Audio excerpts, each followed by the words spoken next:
es Aharemot y la otra es Kedoshim. Yo se los voy a anotar. Son dos que van juntitas. Vamos a ver qué podemos aprender, qué podemos aceptar para nuestra vida de lo que nos prepara la escritura. Y una es esta.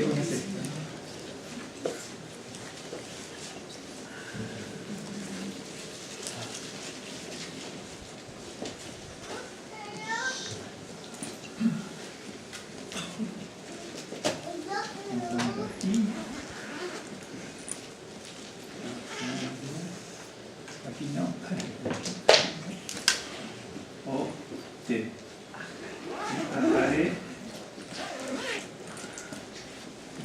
Aharemot. Bien. Este es el título. Vale, Vaikra 16.1. Ya hemos hablado, bueno, hay tantos temas para hablar de eso, pero vamos a ver si podemos. 16.1 a 18. Digo 18.30. Ok. Esto significa, viene de Ahar, ¿no?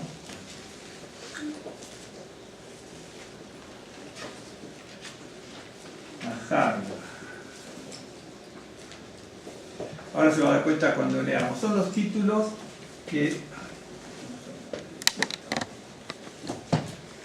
le dieron los rabinos desde la antigüedad, ¿no es cierto? El verbo Ahar. Este verbo Ahar significa atrás, detrás.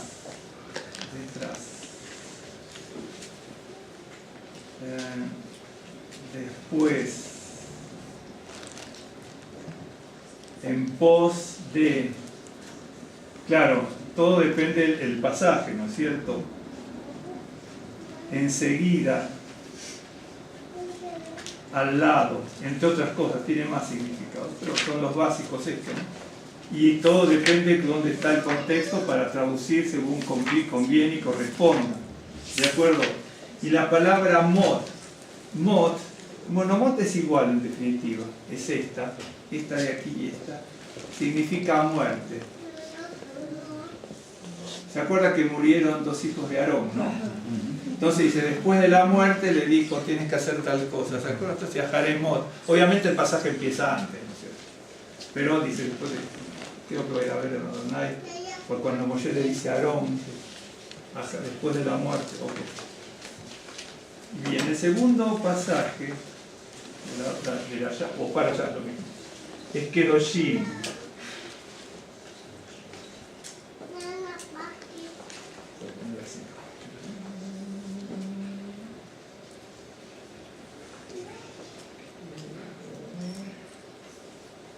Entonces acá tenemos que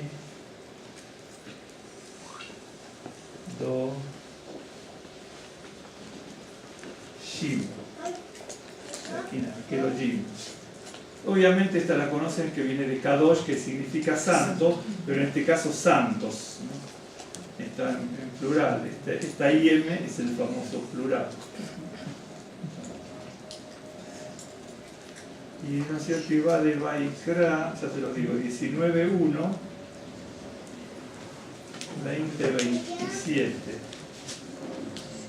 Obviamente viene de Kadosh, que significa, tiene varios significados: puro, santo, consagrado, mártir, piadoso. Tiene otros significados también, pero los básicos son esos.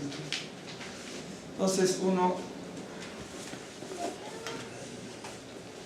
son los dos pasajes para el día de... Esto es solamente el Shabbat. En realidad en las sinagogas se estudia el pasaje, una partecita el viernes, en las sinagogas por lo general el Shabbat a la mañana, y los días de estudio en la semana siempre se utilizan parte de las parashot para aprender, para estudiar, para enseñar, para aplicar. Que es lo más difícil, ¿no? Entonces vamos a ver.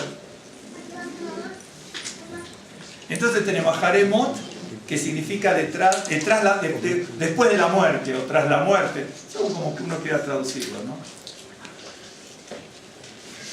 Queda mejor así. Si yo le pongo enseguida de la muerte, no quedaría muy bien en el español. pero se traduce según el contexto. También se puede traducir al lado, si uno quisiera traducirlo en un contexto que corresponda a esa aplicación, ¿no? Bien, entonces vamos a ver. En Levítico, Vaikra 16.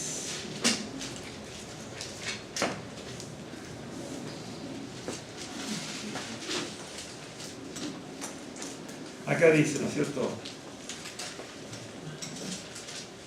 que en hebreo, Vaidaber Adonai el Moshe, ¿no es cierto?, Jaremot, después de la muerte. Habló Adonai a Moshe, a Moisés, después de la muerte de los hijos de Aarón, cuando se acercaron delante de Adonai y murieron. Y Adonai dijo a Moisés: di a Aarón tu hermano que no en todo tiempo entre en el santuario detrás del velo, delante del propiciatorio que está sobre el arca, para que no muera, porque yo apareceré en la nube sobre el propiciatorio. Con esto entrará Aarón en el santuario, con un becerro para expiación y un carnero para holocausto. Se vestirá la túnica santa de lino y sobre su cuerpo tendrá calzoncillos de lino, y se ceñirá el cinto de lino y con la mitra de lino se cubrirá. Son las santas vestiduras, con ellas se ha de vestir después de lavar su cuerpo con agua.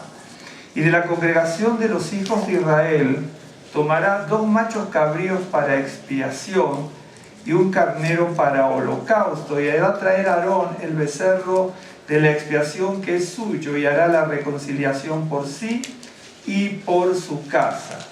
Después tomará los 2 machos cabríos y los presentará delante de Adonai a la puerta del tabernáculo de reunión, y echará suertes Aarón sobre los 2 machos cabríos, una suerte por Adonai y otra suerte por Azazel.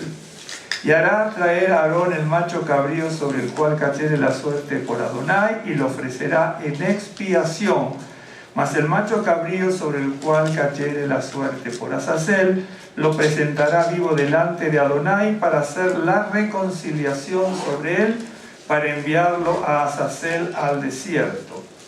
Y hará traer a Aarón el becerro que era para expiación suya, y hará la reconciliación por sí y por su casa, y degollará en expiación el becerro que es suyo, es el primero.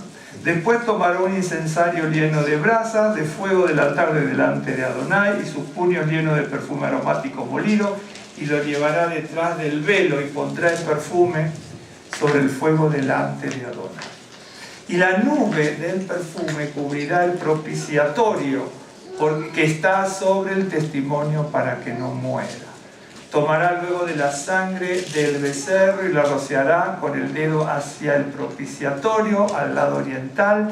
Hacia el propiciatorio esparcirá con su dedo 7 veces de aquella sangre.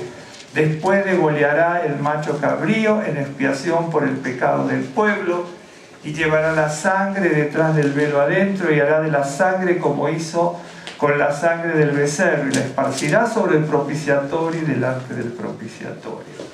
Así purificará el santuario a causa de las impurezas de los hijos de Israel, de sus rebeliones y de todos sus pecados. De la misma manera también al tabernáculo de reunión, el cual reside entre ellos en medio de sus impurezas. Ningún hombre estará en el tabernáculo de reunión cuando él entre a hacer la expiación en el santuario, hasta que él salga y haya hecho expiación por sí, por su casa y por toda la congregación de Israel. Y saldrá al altar que está delante de Adonai y lo expiará, y tomará de la sangre del becerro y de la sangre del macho cabrío, y la pondrá sobre los cuernos del altar alrededor, y esparcirá sobre él de la sangre con su dedo 7 veces, y lo limpiará y lo santificará de las inmundicias de los hijos de Israel. Cuando hubiere acabado de expiar el santuario y el tabernáculo de reunión y el altar, hará traer el macho cabrío vivo, y pondrá a Aarón sus 2 manos sobre la cabeza del macho cabrío. Confesará sobre él todas las iniquidades de los hijos de Israel, todas sus rebeliones y todos sus pecados, poniéndolos así sobre la cabeza del macho cabrío y lo enviará al desierto por mano de un hombre destinado para esto. Y aquel macho cabrío llevará sobre sí todas las iniquidades de ellos a tierra inhabitada y dejará ir el macho cabrío por el desierto. Después vendrá Aarón al tabernáculo de reunión y se quitará las vestiduras de lino que había vestido para entrar en el santuario y las pondrá allí. Lavará luego su cuerpo con agua en el lugar del santuario y después de ponerse sus vestidos saldrá y hará su holocausto y el holocausto del pueblo y hará la expiación por sí y por el pueblo. Y quemará en el altar la grosura del sacrificio por el pecado. El que hubiere llevado el macho cabrío a Azazel, lavará sus vestidos, lavará también con agua en su cuerpo y después entrará en el campamento. Y sacarán fuera del campamento el becerro y el macho cabrío inmolados por el pecado, cuya sangre fue llevada al santuario para hacer la expiación, y quemarán en el fuego su piel, su carne y su estiércol. El que los quemare, lavará sus vestidos, lavará también su cuerpo con agua, y después podrá entrar en el campamento. Y esto tendréis por estatuto perpetuo. En el mes séptimo, a los 10 días del mes, que es Yom Kippur, ¿no es cierto?, afligiréis vuestras almas, y ninguna obra haréis, ni al natural ni al extranjero que mora entre vosotros, porque en este día se hará expiación por vosotros, y seréis limpios de todos vuestros pecados delante de Adonai. Día de reposo es para vosotros y afligiréis vuestras almas, es estatuto perpetuo. Hará la expiación el sacerdote que fuere ungido y consagrado para ser sacerdote en lugar de su padre, y se vestirá las vestiduras de lino, las vestiduras sagradas. Y hará la expiación por el santuario y el tabernáculo de reunión. También hará expiación por el altar, por los sacerdotes y por todo el pueblo de la congregación. Y esto tendréis como estatuto perpetuo para hacer expiación una vez al año por todos los pecados de Israel. Y Moisés lo hizo como Adonai le mandó. Si bien no vamos a analizar esto así, lo tenemos que leer, pero vamos a sacar una sola cosa para después ir compartiendo. Aquí está la celebración de Yom Kippur. Y leímos la primera parte del primer capítulo, que tiene estos 34 pesukim o versículos, como quiera llamarle, ¿no es cierto? Y entonces, aquí tenía que estar presente todo el pueblo, ¿no es cierto? Todo el pueblo tenía que estar presente aquí. Pero si ustedes se dieron cuenta, dice, afligiréis vuestras almas. Yo alguna vez les expliqué las palabras. Aquí usted va a ver muchas veces la palabra expiación, reconciliación. Va a ver en estos pasajes, va a ver la palabra también abominación.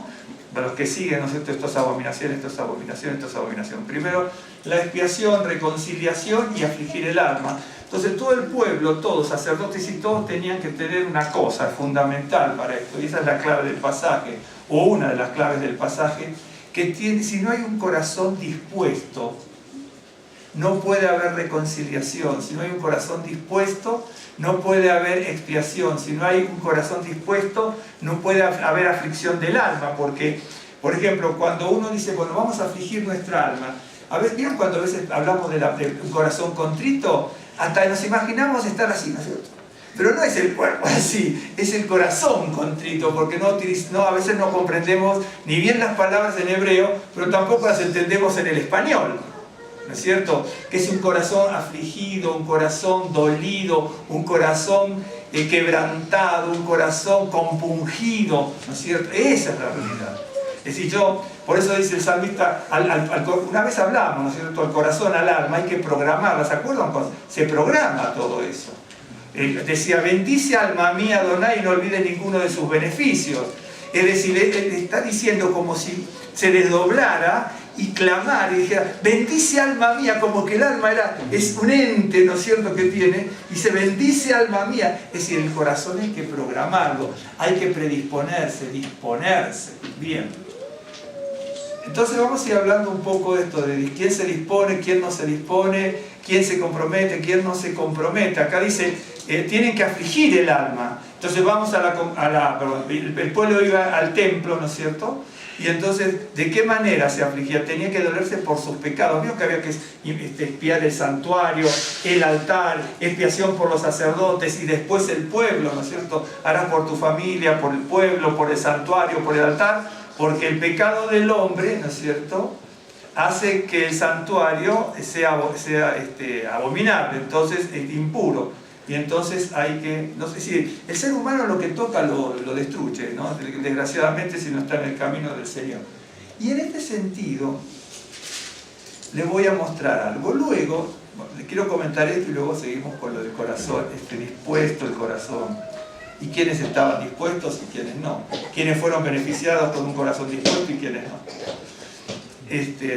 Para que nosotros tener la expiación por Yeshua, nuestro Mesías, ¿no es cierto?, tenemos que tener un corazón quebrantado y un corazón dispuesto, ¿no es cierto?, para recibir el perdón a través de la sangre del Mesías prometido al pueblo de Israel y redentor de la humanidad. Entonces, yo me preguntaba y les pregunto y nos preguntamos todos como pregunta retórica, obviamente, ¿no? Nosotros decimos, bueno, nosotros cumplimos los mandamientos del Señor, cumplimos los mandamientos del Señor para la festividad, para el Shabbat, son muchísimos, muchísimos. El problema es, y el tema radica en qué es lo que cumplimos y qué creemos que es lo que cumplimos. Les muestro algo para que vean. ¿Me está siguiendo? En el capítulo 19 dice así. Habló Adonai a Moisés diciendo, habla a toda la congregación de Israel. Aquí ya estamos en el Kedoshim, ¿no es cierto? Habló Adonai a Moisés diciendo, habla a toda la congregación de los hijos de Israel y dile, santos seréis, porque santo soy yo, Adonai vuestro Dios. Cada uno temerá a su madre y a su padre, y mis días de reposo guardaréis, yo Adonai vuestro Dios. Bien. Entonces nosotros decimos, bueno, sí, yo el Shabbat hago esto, aquello, lo otro, y me parece perfecto, y todos intentan querer cumplir en el Shabbat, pero les muestro algo para que vean. Dice, no os volveréis a los ídolos, ni haréis para vosotros dioses de fundición. Yo Adonai vuestro Dios. Bien. Ahora, para que vean cómo a veces podemos malentender el pasaje que leímos antes de lo que es afligir el alma. De repente, a veces nosotros los seres humanos, judíos y no judíos, ¿no? Nos vamos con la finta. Fíjate, eran la vestidura de lino. ¿Qué será la vestidura de lino? Ahora, ¿qué será la mitad? ¿Por qué se tenía que rodear de esto y aquello? Entonces nos gusta todo, y lo cual está bien. Pero cuando llegamos al pasaje de afligir el alma, lo pasamos medio por alto, porque a veces nos gusta más, ¿no es cierto?, todo lo que es la simbología y todo ello. Pero la clave es afligir el alma. Todo lo demás es secundario, todo lo demás es un complemento de afligir el alma. De nada servía la mitra del sacerdote si lo estaba haciendo de la boca para afuera, si no tenía un corazón quebrantado. ¿Cómo, perdón? Moría. Claro, moría, exactamente, iba a morir. Bueno, eso por un lado. Entonces, acá dice, no volveréis a los ídolos. Bien. En el caso dice, y guardaréis y mis días de reposo, en el verso anterior. Pongamos el Shabbat, porque podíamos tomar otra festividad, el Shabbat como está allí. Entonces decimos, bueno, en el Shabbat no podemos hacer esto, no podemos hacer esto, no podemos hacer esto, no podemos hacer esto, y se lo decimos al otro para que lo haga, ¿no es cierto? Porque de alguna manera, con todo eso, lo cual está correcto, lo cual está muy bien, de alguna manera pensamos, ¿no es cierto?, que ya hemos cumplido todo. Y le voy a mostrar por qué. Por eso en el Nuevo Pacto dice, el que viola un mandamiento viola a todos. Usted se tiene que fijar, ¿no es cierto?, los mandamientos del Señor, ¿cuántos tienen pena de muerte? Usted va a mostrar todos los mandamientos que tienen pena de muerte y nos tenemos que horrorizar un poco más. Y no nos morimos nosotros porque Dios es grande, no porque estemos cumpliendo lo que acabo de decirle. Miren, acá dice, y eso para que también después lo justiprece con lo de Shabbat y con otros pasajes, como temer a la madre, ¿no es cierto?, y al padre, y después en el otro pasaje dice, amarás a tu padre y a tu madre, invierte. De hecho, una vez lo explicamos por qué se invierte en los pasajes, tanto el mandamiento en el Éxodo 20 como aquí. Acá dice, temerás a tu madre y a tu padre. Primero a la madre y después al padre, porque es temer.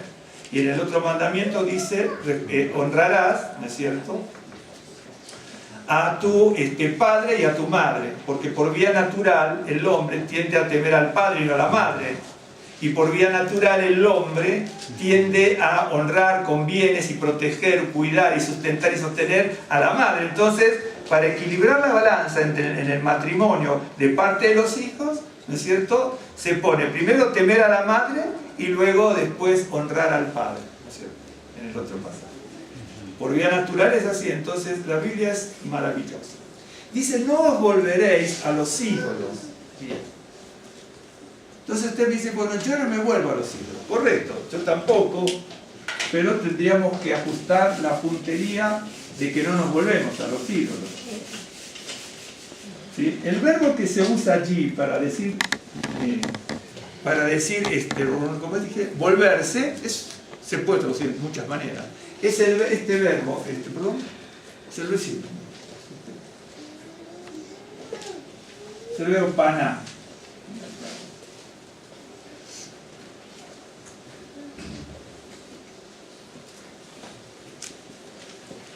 Es el verbo paná.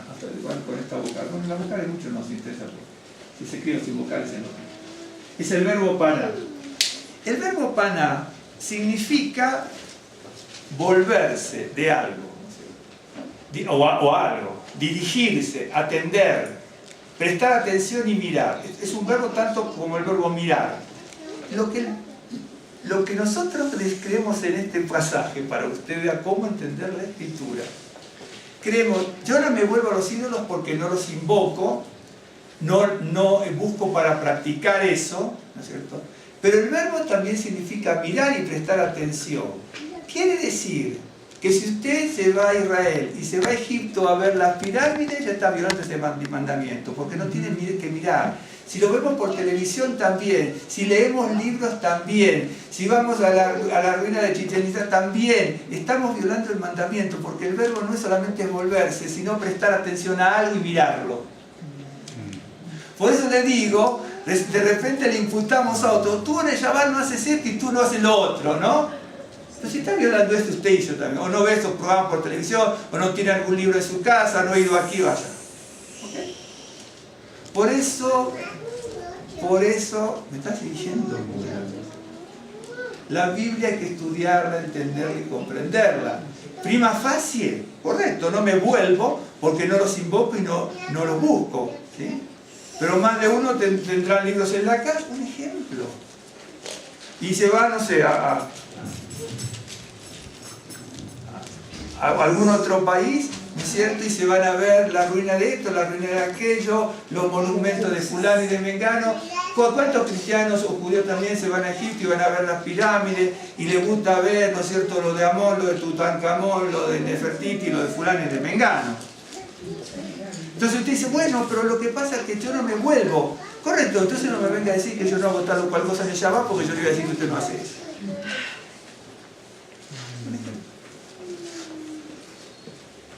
¿Me está siguiendo?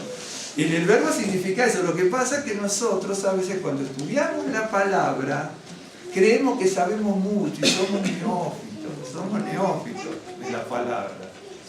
Somos neófitos, ¿no es cierto? Por ejemplo, no voy a leer, yo tengo, bueno, vamos a hablar un poco del corazón dispuesto, ¿no? Entonces, para esto hay que disponer el corazón, hay que tener mucha contracción hacia las cosas del Señor, ¿no es cierto? Algunos dicen, bueno, pero no me contamino. Correctísimo, pero entonces no le digamos a otro que no hace tal cosa o tal otra, porque al mejor cazador se le escapa la liebre, ¿no? Y mi papá siempre me decía, ten cuidado cuando dices algo, porque siempre hay uno más vivo que tú. Siempre yo era jovencito y me decía, ten cuidado cuando hablas ciertas cosas, porque, porque ten cuidado, nútrete bien y aprende muchas cosas, porque otros dicen, no, pero mira que aquí. De acuerdo, un ejemplo, mire este por ejemplo.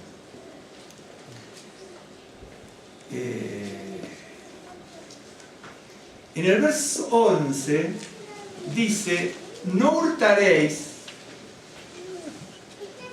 y no engañaréis, ni mentiréis el uno a otro. Bien. Te voy a anotar la palabra. La primera, por ejemplo, ¿no? Son muy parecidas entre comillas las tres, son media parecidas.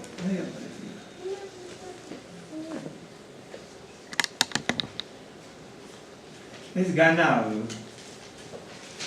Es una N, ganado. Ganado. Este verbo, que es el primero que aparece, que se puede traducir como hurtar, aunque también es engañar como el siguiente verbo, ¿no es cierto? Que es el verbo kijesh, pero a ver si quieres lo anoto. Por eso uno tiene que estudiar. Dice, no hurtaréis, es el verbo ganado, que significa hurtar. Significa robar, hurtar, las dos cosas. Malversar también se utiliza para raptar algo, ¿no? Y para engañar, igual que el segundo verbo que está aquí, engañaréis. ¿Sí? El otro verbo también significa mentir, engañar, negar, fingir. Bien. Y el tercero también, ni mentiréis, porque shiker, y significa engañar, mentir, transgredir, traicionar. Son bastante entremezclados. Problemón, dice, bueno. No hurtaréis. El verbo ganar significa robar, hurtar, malversar, raptar, engañar. ¿No es cierto? Obviamente no se puede poner engañar, engañar, engañar, porque si bien los tres verbos significan engañar, tienen otras acepciones, ¿no es cierto? Bien. Usted me dice, bueno, yo no hurto. Es relativo. Porque, por ejemplo, si usted llega a charlar de la congregación, está robando tiempo.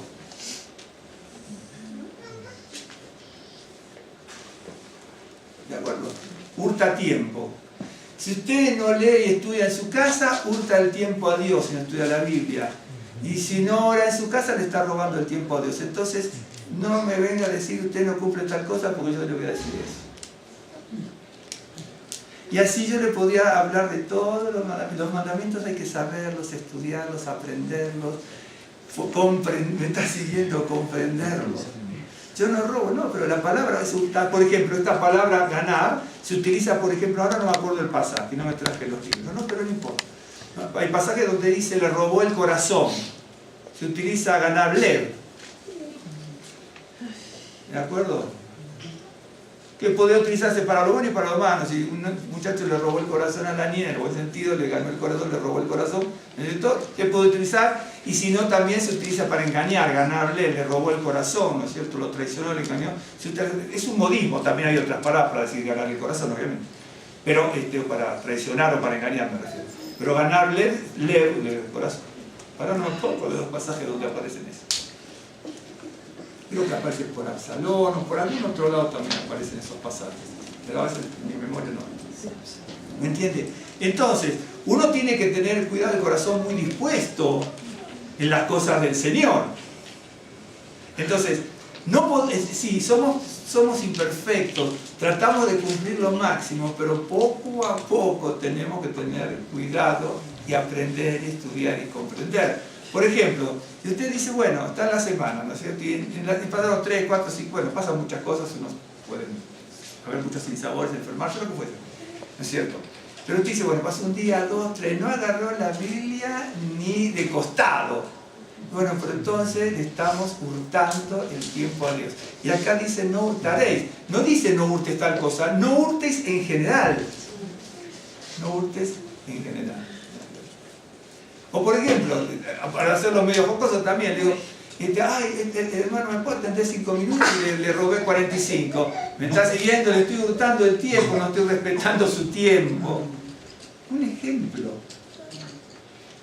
Por eso uno siempre ve la Biblia en un sentido del estudio. Por ahí nos gustaría ver a nosotros ahora, bueno, yo quiero ver un dibujo de cómo eran los calzoncillos de lino y la mitra de lino y la de oro y esto, aquello, lo otro. Correctísimo. ¿Sí? Pero cuando uno empieza a estudiar esto se sorprende. Entonces de repente, para la festividad o para lo que fuese, ¿no es cierto? O para una liturgia y un servicio, ¿no es cierto? Bueno, tendríamos que tener esto y tendríamos que tener aquello y tendríamos que tener lo otro y tendríamos que hacer así y no hacer... ¿Me está siguiendo? ¿Y cuándo nos fijamos en esto? Cuando hacemos lo otro, decimos, ya estoy haciendo todo. La hice, fenómeno. Ya me sé todo y practiqué todo y... Cuando vemos esto nos damos cuenta de que en las cosas más pequeñas, que son gravísimas, ¿no es cierto? se nos pasan por alto, ¿sí? Bien, eso para que vamos a seguir. ¿Me están siguiendo hasta aquí? Sí.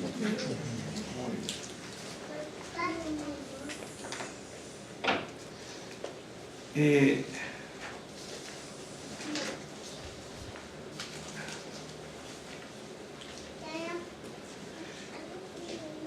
Cuando es Yom Kippur, y Rosh Hashanah también, cuando es Rosh Hashanah, en este caso porque tomé el pasaje y bien comienza la parasha. Cuando es Yom Kippur, ¿no es cierto?, que es el día de la expiación, la gente judía y el que practica judeo-mesianismo también, así como en Rosh Hashanah y en otros momentos también especiales, pero Rosh Hashanah y Yom Kippur son especiales, ¿no es cierto?, para hacer buenos propósitos en la persona. Los buenos propósitos, ¿no es cierto?, decir, bueno, voy a tener un corazón dispuesto a partir de ahora, de este día que es la novedad de vida, ¿no es cierto?, como hacía Israel, a partir de ahora tengo la expiación de los pecados, estoy purificado, estoy renovado, estoy restaurado, y entonces uno tiene que disponer, ¿no es cierto?, y estar dispuesto en su corazón para continuar con esa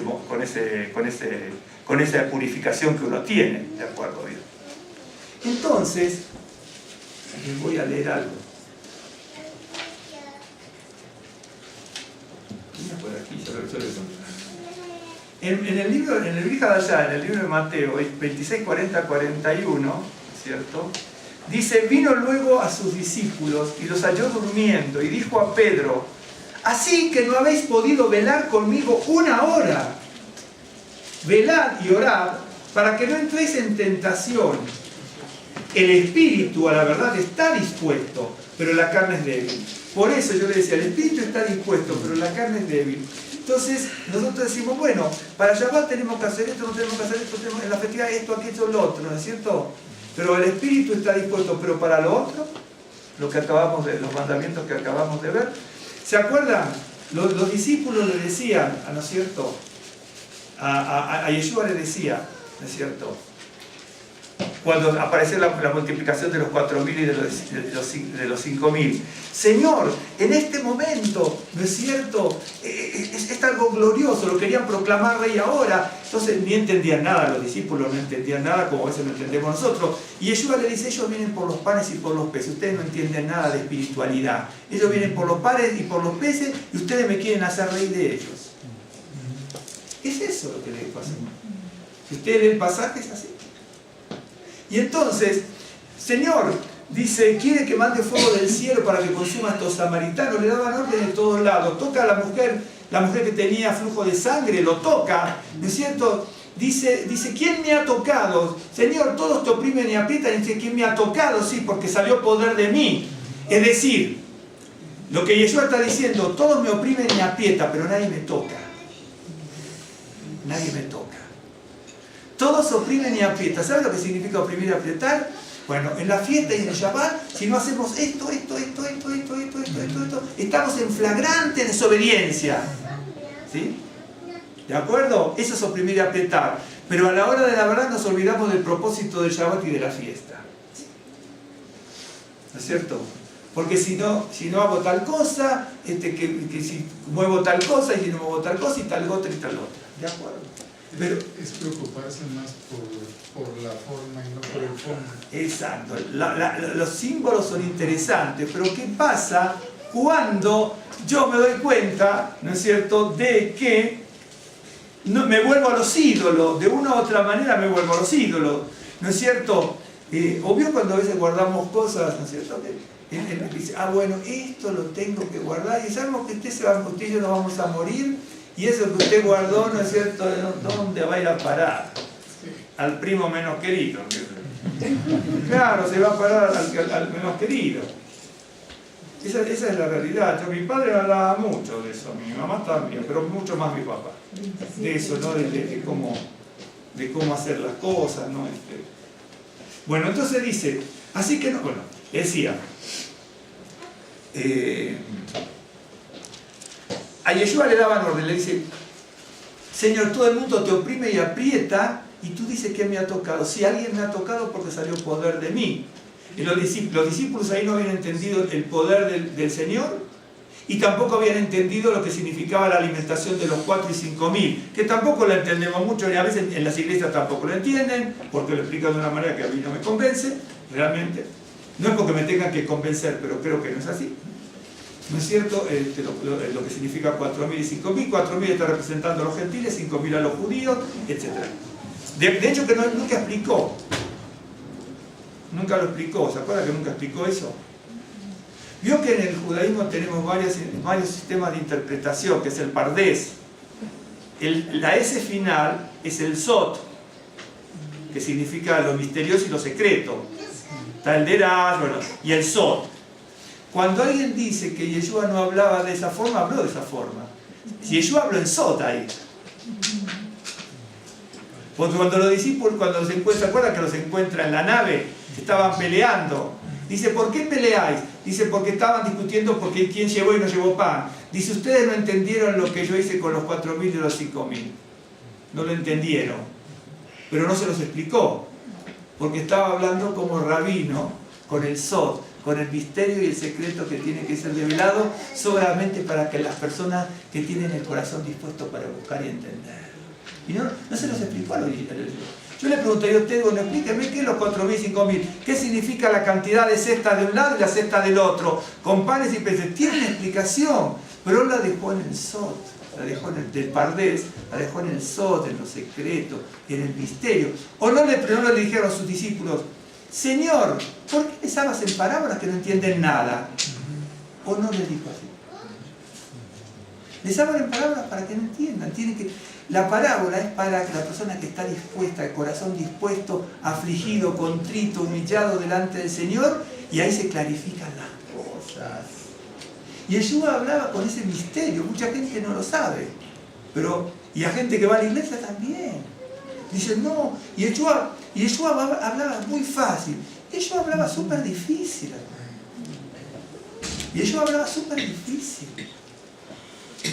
Bienaventurados los pobres de espíritu. Eso no es fácil, eso es súper difícil. ¿Cómo somos pobres de espíritu? ¿Cómo vamos a ser pobres de espíritu si hurtamos? Estamos hurtando nosotros. Hurtamos el tiempo del Señor. No porque alguien llega tarde a la congregación, porque se puede haber dormido o no pudo haber viajado. Un ejemplo. Pero es hurtar tiempo al Señor. Ah, no, pero yo en Shabbat enciendo las velas en el horario exacto. Tiene que enciéndala cuando quiera. 10 minutos después, 20. En algunos lugares se enciende 40 minutos antes, otros 18 por un motivo especial. El número 40 también por otro número especial. Y punto. Ah, no, pero yo lo enciendo como dice aquí la Jal en Shulchan Aruch, ¿no es cierto? De Luria, ¿no? A los 18 minutos, lo que fue. Pero después llega 2 horas por una congregación y le está gustando al Señor, pero las velas las enseñó fenómeno. Llega un momento en que no le podemos imputar a alguien algo, ¿no es cierto? Si nosotros estamos actuando peor en otras circunstancias, no quiere decir que usted no cumpla ni yo cumpla, pero no podemos achacarle a otro cosas. Si primero, ¿no es cierto?, dice, mira la viga que tienes en tu ojo y después fíjate la pajita del ojo ajeno. De hecho que el pasaje es muy interesante, porque no quiere decir que no puede ser posible. Sí, claro, si yo me quito la viga de mi ojo, ¿no es cierto?, puedo ver en el sentido de que otra persona tenga que cambiar también. A eso se refiere, por eso dice quita la viga. Y es posible que si yo le estoy imputando y achacando algo a usted, entonces el Señor me dice quítate la viga. Entonces cuando el Señor a mí me quita la viga, yo me doy cuenta de que también los otros pueden ser transformados. Primero yo y los demás también tienen que ser transformados. Por eso dice afligiréis vuestras almas, ¿no? Entonces afligiréis vuestras almas. Hay canciones, ¿no es cierto?, en Rosh Hashanah, Yom Kippur, en Elul, en los 40 días, desde el primero de Elul hasta el Yom Kippur, ¿no es cierto?, esos 40 días, donde hay canciones que hacen, es un símbolo del quebranto del corazón. Entonces, usted a veces está en la sinagoga y está en las que ya repasaremos con ustedes, los que hemos estado siempre, y entonces está en la sinagoga y entonces si usted no está haciendo así, alguien lo mira, Está bien, sí. Ayamnu, Bagalnu, Casalnu, ¿sí? Correcto. Y después cuando salgo afuera soy un estafador. Me prestan y no devuelvo el dinero, le miento a todo el mundo, engaño. No, pero cumplí el rito porque el otro me estaba mirando. Entonces, Ayamnu, Bagalnu, ejemplos esas que cantamos, que son correctísimas. Y el movimiento también, pero ahora, me está siguiendo, por eso dice, afligiréis vuestras almas. Dice, afligiréis vuestras almas. Por supuesto, algún día podemos ver también eso de Azazel. Eso de Azazel no es tan fácil, esto es un misterio muy grande, hay varias opiniones dentro del rabinismo. También los que no son judíos le dan ¿cómo se dice? Le dan su interpretación y me parece correcto. Cada uno, no encuentro mi otra pincita. ¿La puse por aquí? Aquí está. Ok. Entonces hay que tener el corazón dispuesto. Ahora les voy a mostrar algo. En la Biblia hay muchas personas que tuvieron el corazón dispuesto y otras no. Las que tuvieron el corazón dispuesto recibieron ciertas bendiciones. Los que no, no. Conviene hablar de los que tuvieron, ¿sabes? Los que no.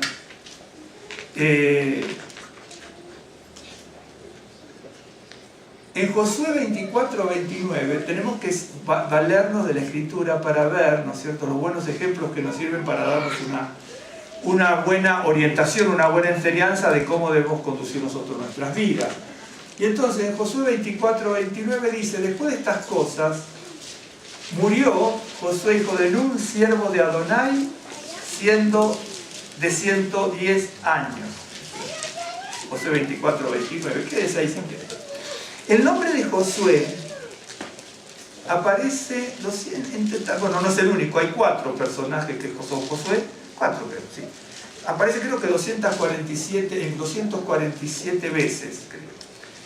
En Josué aparece, no me acuerdo la cantidad de veces, pero me acuerdo que aparece en 151 versículos. En 151 versículos aparece el nombre de Josué, ¿no es cierto?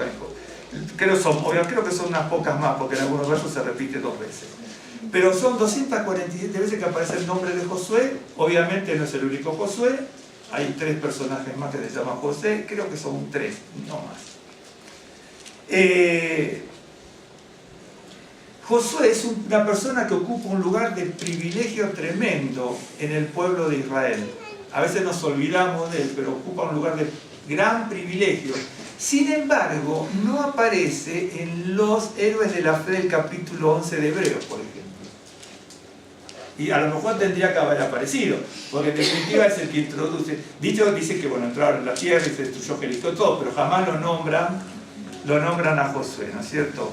Josué, por ejemplo, dirigió al pueblo, estoy leyendo ahí en Hebreo, dice, en Hebreos 11:30, cuando dice, por la fe cayeron los muros de Jericó después de rodearlos 7 días, pero no dice, ¿no es cierto?, por mano de Josué, no lo dice para nada. Y el nombre de Yehoshua, que significa Adonai salva, salvación de Adonai, Dios es salvación, porque nunca se puede dogmatizar mucho en los nombres, porque no hay verbos, entonces está el nombre de Adonai y el verbo nada más.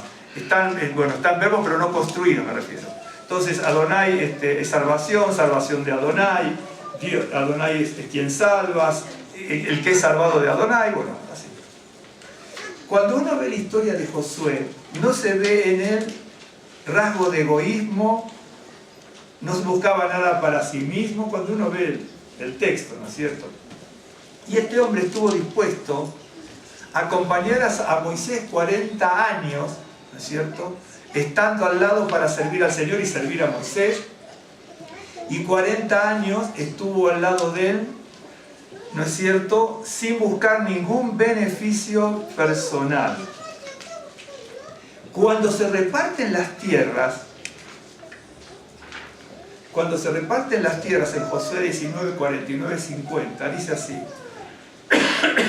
él esperó que todos tomaran sus tierras.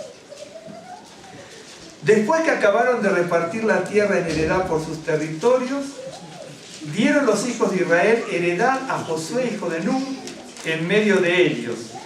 Según la palabra de Adonai le dieron la ciudad que él pidió, Timnashera, en el monte de Efraín, y él reedificó la ciudad y habitó en ella. Josué 19, 49, 50. ¿Sí? Bien. Ustedes vieron la famosa palabra que en una época se usó tanto, la palabra nepotismo. No importa la etimología, nepotismo que es cuando hay un cargo de poder, ¿no es cierto?, utilizar para nutrirse alrededor de esa misma persona todos los familiares íntimos y los amigos íntimos para que hagan un círculo de protección y aparte de favorecerlos con ganancias a lo mejor deshonestas o peor, ¿no es cierto?, utilizar a los familiares para que ellos, ¿no es cierto?, hagan un círculo alrededor de un político, de quien fuese, ¿no es cierto?, de un rey antiguo, de lo que fuese. Pues lo coloca a los hermanos, a los primos, a los cuñados y van haciendo lo que se llama nepotismo. Ahora más allá de la palabra que me gusta las etimologías, lo dejamos ahí, ¿no es cierto? Bien, de Josué no se conoce ni la genealogía siquiera. Habla de familia, pero no se conoce la genealogía. En Primera de Crónica 127, Primera de Crónica 7, un ejemplo, estoy tomando gente, Primera de Crónica 7, 27, que es donde está la genealogía, ¿no? 7:27 dice: Nun su hijo, Josué su hijo, y la heredad y habitación de ellos fue Betel con sus aldeas, y pero no se nombra toda la genealogía de Josué. ¿Me está siguiendo? Bien. Muy bien. Josué, ¿no es cierto?, fue una persona que dispuso su corazón, él lo dijo, ¿no es cierto?, en Josué 24:15, escoged hoy a quién sirváis, pero yo y mi casa serviremos a Adonai. Yo y mi casa vamos a servir al Señor. Es decir, él tuvo un corazón dispuesto de tal manera que sirvió al Señor. Dios le concedió grandes privilegios porque fue el líder que introdujo, Moisés lo introdujo. Por eso es Josué, hijo de Nun, ¿no es cierto? Y Yoshua, bueno, hijo de Nun lo dejo, no me quiero meter por la... Yoshua significa salvación de Adonai, el Señor es salvación. El que introduce a la tierra prometida es Josué, no fue Moisés, no fue Josué. Tuvo el tremendo privilegio, Josué y Caleb obviamente, pero Josué, ¿no es cierto?, tuvo ese tremendo privilegio, tuvo una disposición. Otra persona, si no tenía el corazón dispuesto para servir al Señor, dispuesto, de corazón afligido, dolido, un corazón incluso tierno, cuando Acán había pecado, ¿no es cierto?, de hecho que Acán tenía la sentencia, Acán de parte del Señor, Acán bien digo, de parte del Señor, Dios, él no le dice, ven aquí malhechor, le dice, hijo, ven hijo, ¿qué hiciste con Israel? Nosotros si hubiéramos sido, ven para casa, bandiga, malandra, malhechor, ya le hubiéramos dicho de todo. Claro, cierto.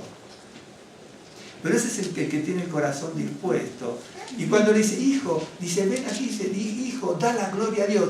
Dar la gloria a Dios es un modismo hebreo en este caso, No es decir, alabado sea el Señor, no. Dar la gloria a Dios es un modismo para decir, di la verdad. Es un modismo para decir, di la verdad. Has permitido que el pueblo de Israel empiece a morir y alguien tiene la culpa. ¿Y quién tiene la culpa de que alguien empiece a morir? El corazón no dispuesto a Dios. El corazón dispuesto, ¿vio lo que dice? Al dinero, al manto babilónico y a las lingotes de oro. Y dice, hijo, dale la gloria a Dios. Y obviamente murieron todos. Pero Josué tenía el corazón dispuesto para Dios.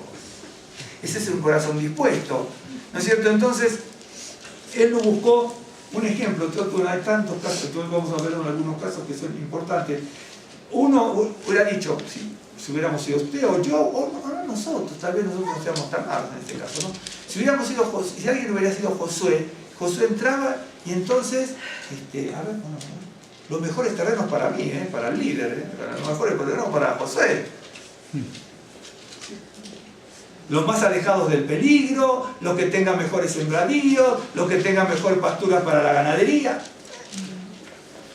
Y entonces dice, bueno, a tal tribu, tal tierra, tal tribu, tal tierra, tal tribu, tal tierra, tal tierra, tal tierra, cuando se juntaron todos, a ti Josué te corresponde esto de parte de Dios. Está bien, me quedo con esto. No dice, la escritura es clara, no dice, le dieron la tierra conforme a lo que Josué había pedido. No, conforme a lo que Adonai dispuso para él. Entonces, eso es lo que cuando uno ve, que lo que en la Biblia se llama tener un corazón dispuesto. Y el corazón dispuesto hace eso, pero vio lo que pasó con nuestros ancestros, estaban con Yeshua. Dice, ustedes, una hora no es mucho tiempo, una hora. Está bien, vamos a suponer que estaban cansados, una hora. Y Yeshua le dice, no pudieron estar apoyándome una hora. Pero eran dispuestos para decir, Señor, ¿qué estás diciendo? Aparte es un irreverente, porque al maestro no se le puede decir delante de toda la gente, ¿no es cierto? Le puede decir, Señor, explícanos qué pasó. Pero no, ¿sabe lo que había una puja? Y en ese momento la gente estaba, ¿sabe lo que pensaba la gente que lo escuchaba? ¿Quién tiene razón, el maestro o Pedro? Y el discípulo. Juan. Qué irreverente. Si el texto hubiera dicho, Señor, explícanos qué significa que te tocaron, porque no lo entendemos, entonces ahí ellos están abajo y ellos arriba. Pero cuando dice, Señor, todos te oprimen y aprietan, el discípulo arriba y el maestro abajo. Por eso, a veces nosotros no mantenemos ni siquiera en nuestra familia el lugar que le corresponde al esposo, a la esposa, al padre, a la madre, el lugar como conviene a los hijos, a los abuelos, a los hermanos en una congregación. Por eso el hermano lo pone en una oración, dice, tengamos a los demás como en mayor estima que nosotros, como de mayor estima. Porque uno nunca sabe, ¿no es cierto?, qué puede pasar en esta vida. Y dice, Josué dijo a Acán, hijo, da gloria a Adonai, el Dios de Israel, y dale alabanza y declárame ahora lo que has hecho y no me lo encubra. Le habló con compasión. Obviamente ya estaba designado por Dios lo que iba a pasar, porque por culpa, acuérdense, la palabra era jerem, no se puede tocar el jerem de Dios. El jerem puede ser sacrificio, ofrenda, anatema, cosa consagrada, excomunión, excomulgación, todo depende del lugar donde esté. Cuando Dios dice esto es jerem, es anatema, y nadie lo toca, porque cuando se toca el jerem designado por Dios, la persona va a morir. No se puede tocar el jerem. Una vez es un término jurídico en Israel. Hoy también es un término jurídico. Es importantísimo eso.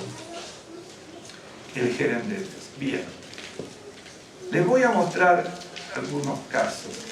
Bien.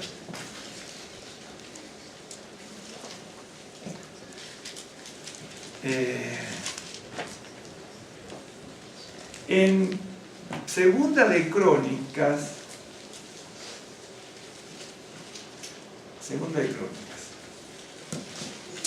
primero veo una cosa.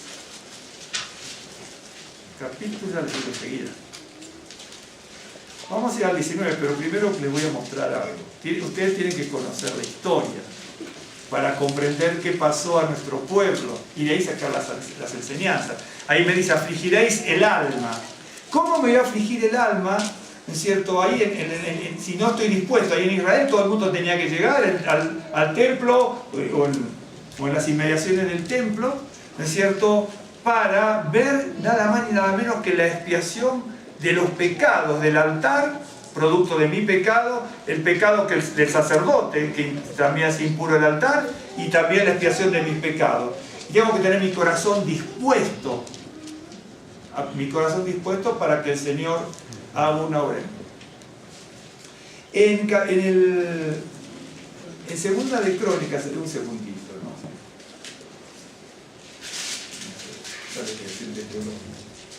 Ya no lo voy a leer desde aquí porque me parece que voy a dar otro. Un segundo nada más. Reyes, Crónicas, voy a trabajar con las dos para manejarme más mejor. Ok.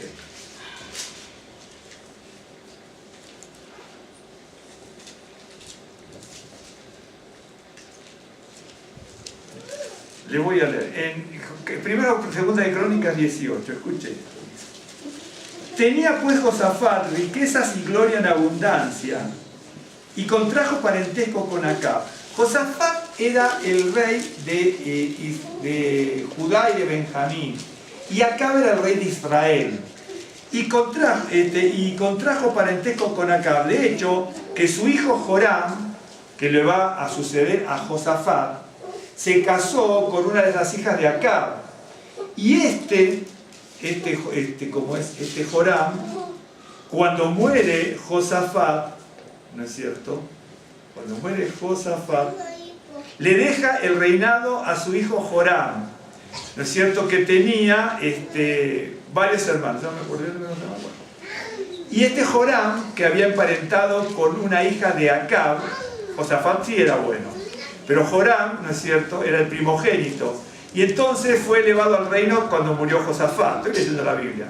Luego se hizo fuerte y mató a espada a todos sus hermanos y también a algunos de sus príncipes, ¿sí? A los príncipes de Israel. Fíjese lo que Josafat tenía un corazón dispuesto para con el Señor y lo perdonó. Pero lo que no le perdonó a Josafat es haber emparentado con Acab a su hijo. Permitió que su hijo se casara con una hija de Acab. Y hombre que tenía ya el mal en su vida y en su familia.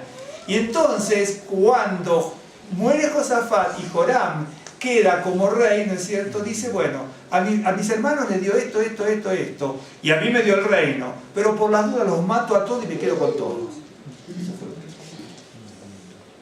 Para que vean lo que es la historia, hay que leer mucho, son varios capítulos, ¿no? Entonces a veces uno se pierde porque cuando lee la historia de Israel, yo lo entiendo, porque a mí a veces también me pasa, ¿no? Entonces busco aquí, busco allá y me voy anotando, esto va con Crónica, esto con Reyes, esto con Samuel, y entonces porque a veces vienen mezcladas las cosas, y hay que saber hacer el collage para poder enganchar. Ahora me voy a manejar solamente en esto, ¿no es cierto?, para evitar problemas. Ok.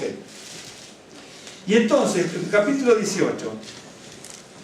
Entonces, después de algunos años, 18:2, descendió a Samaria Josafat, ¿no es cierto?, para visitar a Acab, por lo que Acab mató muchas ovejas y bueyes para él y para la gente que con él venía, y le persuadió que fuese con él contra Ramot de Galad. Ramot de Galad no está muy bien ubicado hoy, ¿no es cierto?, por así decirlo, por lo menos para mí geográficamente. Hay algunas ciudades, por ahí pueblos. Está al noreste de Israel.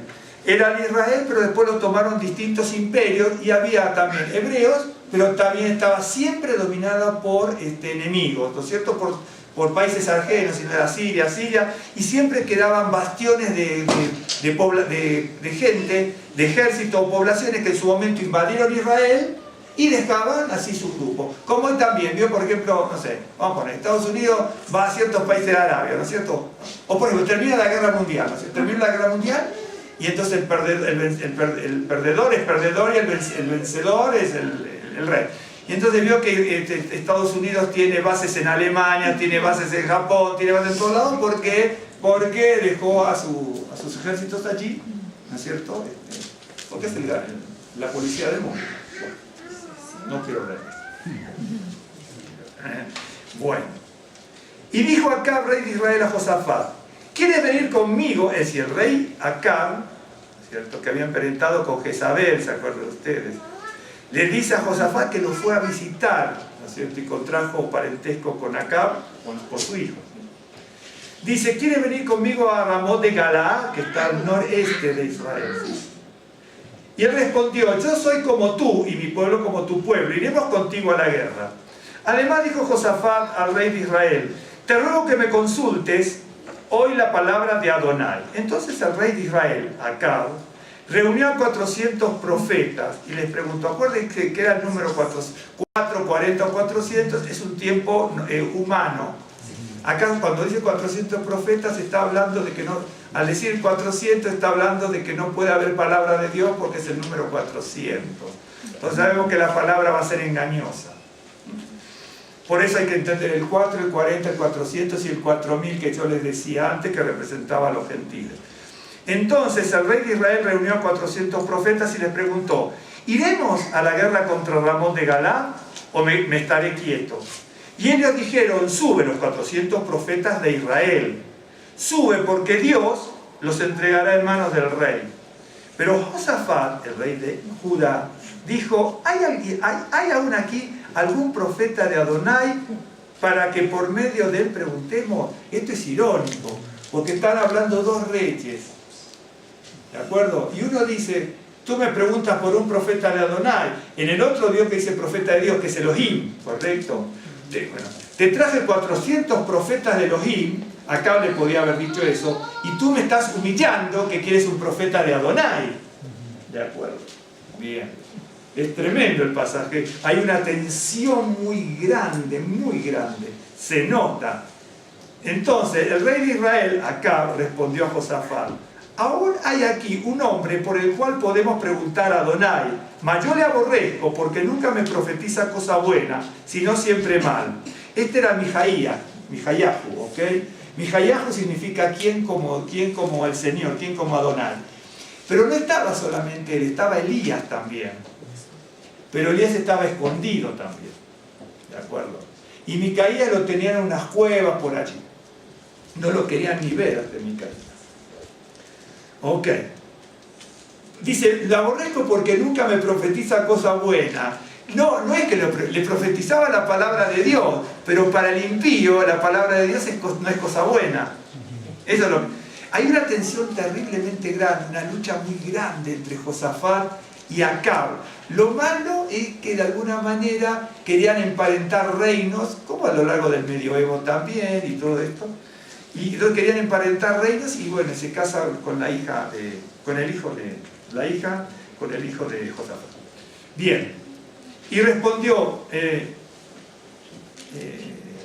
porque nunca me profetiza cosas buenas, sino siempre mal. Este es Micaías, o Micayahu, ¿no es cierto? Hijo de Imlá. Y respondió Josafat, no hable así el rey, como diciendo, no hables así de un profeta del Señor.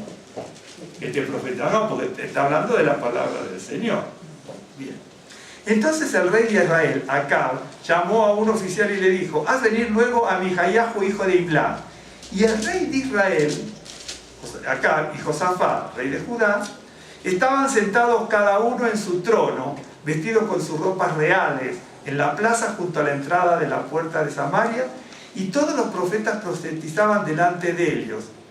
Este profetizar delante de ellos no es profetizar, es hablar en lenguas. ¿De acuerdo? Es hablar en lenguas. Imagínense, hay 400 tipos que me dicen cosas, no. ¿De acuerdo? Ok, me están siguiendo. Es lo que se llama la glosolalia. Bien. Y Sedequías, hijo de Kenaana, se había hecho cuernos de hierro. Y decía, así ha dicho Adonai. Este sí invocaba el nombre de Adonai. ¿Por qué? Porque nosotros los vemos como profetas falsos. Pero la gente que está allí, les costaba discernir si era un profeta, porque está diciendo, Adonai le está diciendo tal cosa. Todos los que estaban arriba en Israel eran hebreos también. Y les estaban hablando en el nombre del Creador, del pacto. Hoy, por ejemplo, ¿por qué? Hoy piensa que usted puede definir muy fácil cuando alguien le predica mal o le predica bien. No, hay que tener mucho discernimiento, hermano. Hay que tener mucho discernimiento para saber cómo viene dosificada el cuento en lo que cuando se quiere transmitir la palabra. Mucho, por eso decía Yeshua, cuidado porque el diablo se disfraza como ángel de luz. Es difícil, si usted no está con el corazón dispuesto y con el Ruach HaKodesh y conocimiento de la palabra, lo puede ignorar cualquiera, aunque usted me diga, no, a mí no me engaña nadie. Ahí está el primer engaño, esa se la garantizo. Ahí está el primer engaño. Ahí está el primer engaño. Se había hecho cuerno de hierro y decía, así ha dicho Adonai, con estos, le dice acá, con estos acornearás a los sirios para destruirlos por completo, porque en este caso estaban los sirios en Ramot de Galad, ¿sí? Allí. De hecho que no había guerra, simplemente se quedaron y los querían echar. Bueno, de esta manera profetizaban también todos los otros profetas diciendo, sube contra Ramot de Galad y serás prosperado, porque Adonai le entregará en mano del rey. Bien. Déjame que estoy buscando un verso, bueno, después le veré. Y de esta manera profetizaba también. Sube, contra Ramón de Galad y serás prosperado porque Adonai la entregará en mano del rey, se refería a Acab.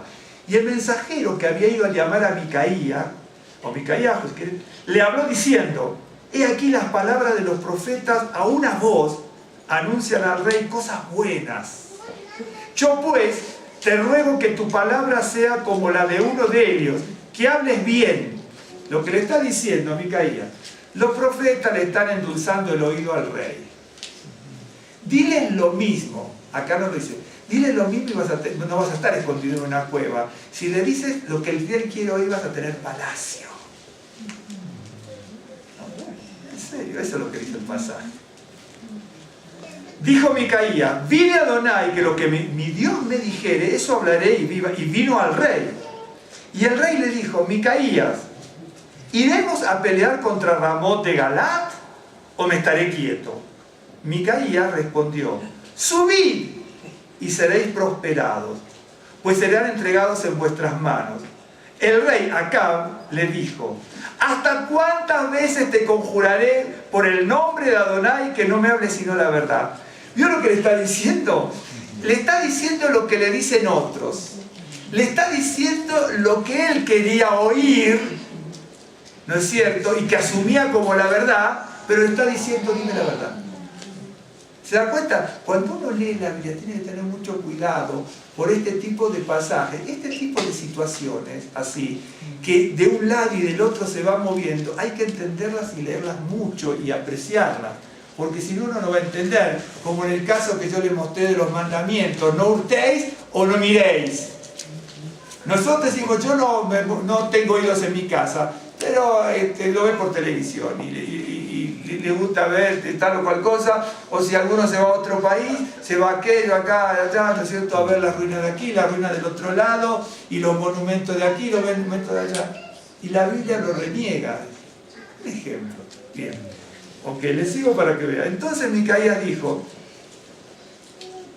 esto es una ilustración muy buena que pone. El verso 16. Entonces Micaías dijo: he visto a todo Israel derramado por los montes como ovejas sin pastor. Y dijo Adonai. ¿Vieron cuando alguna vez algunos, incluso son los judíos mesiánicos a veces que no comparto ciertas ideas, yo a veces no, cuando dicen: no, porque Yeshua dijo que Israel estaba como ovejas sin pastor? Pero eso no lo dijo Yeshua por única vez. Aparecen varios pasajes y aquí Micaías también le dice: Israel está como ovejas sin pastor. A veces decimos: uy, ¿por qué Yeshua dijo tal cosa? ¿Y por qué Micaías lo dijo? ¿De acuerdo? Hay que tener una idea general de la escritura, ¿no? Porque es muy difícil.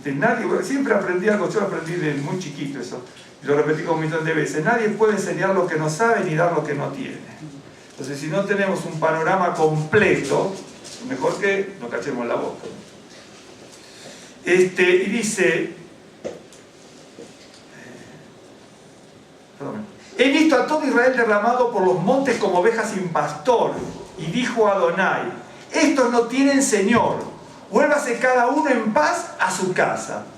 Es decir, Acab, no vayas, y Josafat, vete a Judá.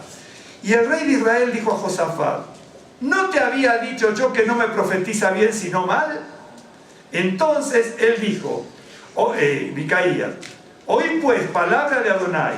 Yo he visto a Adonai sentado en su trono y todo el ejército de los cielos. Acá lo que está, usted ahora no sé si entiende esto. ¿Sí? ¿Se acuerda del pasaje Acá yo tengo en el trono acá, y en el asiento hacia su derecha está a la izquierda está Josafat. Y todo el séquito de los 400 profetas como el reino terrenal. ¿De acuerdo? Y ahora lo que le va a decir: yo veo esto a ustedes y todo aquí, pero lo estoy viendo allá. Lo estoy viendo en lo celestial. Eso es lo que le está diciendo. Eso es lo que le está diciendo. Yo he visto a Adonai sentado en su trono, y todo el ejército de los cielos está a su mano derecha y a su izquierda. Y Adonai preguntó: ¿quién inducirá a Acab, rey de Israel, para que suba y caiga en Ramot de Galad? ¿Me está siguiendo? Porque acá, la situación esta se estaba dando aquí en la tierra. Los 400 profetas inducían a que vayan, ¿de acuerdo? Y ahora lo está viendo ahí arriba. Bien. Entonces Adonai preguntó, ¿quién inducirá al rey de Israel para que suba y caiga en Ramot de Galad? Y uno decía así y otro decía de otra manera. Los 400 profetas decían de una manera y ahora Micaías decía de otra. Bien. Entonces salió un espíritu y se puso delante de Adonai y dijo, yo le induciré. Y Adonai dijo, ¿de qué modo? Y él dijo, saldré y seré espíritu de mentira en la boca de todos sus profetas. Lo que está viendo, acá tengo una corte terrenal y lo que Micaías está diciendo, esta corte terrenal la estoy viendo arriba. Y Dios dice que hay un espíritu de mentira en tu corte terrenal. Y como voy a inducir a ese espíritu de mentira, nadie lo va a poder negar. Y vas a tener que hacerlo como si fuera verdad. Por eso cuidado con el espíritu de engaño y de mentira. ¿Se acuerdan que decía, no usted, no engañé, no mintéis? Porque son espíritus, son espíritus. El pasaje es grandioso. Este pasaje es grandioso. Saldréis el espíritu de mentira en la boca de todos sus profetas. Y Adonai dijo, tú le inducirás y lo lograrás. Anda y hazlo así. Y ahora aquí que Adonai ha puesto espíritu de mentira en la boca de estos tus profetas, pues Adonai ha hablado el mal contra ti. Entonces Sedequías, hijo de Kenaana, se le acercó y golpeó a Micaías en la mejilla. Dijo, ¿se acuerdan que tenía los cuernos antes, no? Por los cuernos significaba poder, ¿no? ¿Por qué camino se fue mi espíritu? ¿Por qué se fue de mí el espíritu de Adonai para hablarte a ti? Es decir, que Kenaana le está diciendo, ¿por qué dice que yo no tengo el Ruach HaKodesh y lo tienes tú? Eso. Y Micaías respondió, aquí tú lo verás aquel día, cuando entres de cámara en cámara para esconderte. Entonces el rey de Israel dijo, tomad a Micaías, al siervo de Dios, al verdadero profeta, y llevadlo a Amón, gobernador de la ciudad, y a Joás, hijo del rey. Y decirle, el rey ha dicho así, poned a este en la cárcel, sustentadle con pan de aflicción y agua de angustia, hasta que yo vuelva en paz. Y Micaías dijo, ya tenía el espíritu de mentira, lo captó el espíritu de mentira. Y Micaías dijo, si tú volvieres en paz, Adonai no ha hablado por mí. Dijo además, oíd pueblos todos, ¿no es cierto? Subieron pues el rey de Israel y Josafat, rey de Judá, a Ramot de Galad. Y dijo el rey de Israel acá a Josafat, rey de Judá, yo me disfrazaré para entrar en la batalla, pero tú vístete con tus ropas reales. Y se disfrazó el rey de Israel y entró en la batalla. Había el rey de Siria mandado a los capitanes de los carros que tenía consigo, diciendo, no peleéis con chico ni con grande, sino solo con el rey de Israel. Cuando los capitanes de los carros vieron a Josafat, dijeron, este es el rey de Israel. No le distinguían la cara, pero distinguían la vestimenta. Supuestamente tendrían que haberse dado cuenta, pero evidentemente no podían distinguir entre la vestimenta del rey de Israel como el rey de Judá, porque podían no saberlo. Acuérdense, Israel acá con las 10 tribus y acá Judá y Benjamín con Josafat.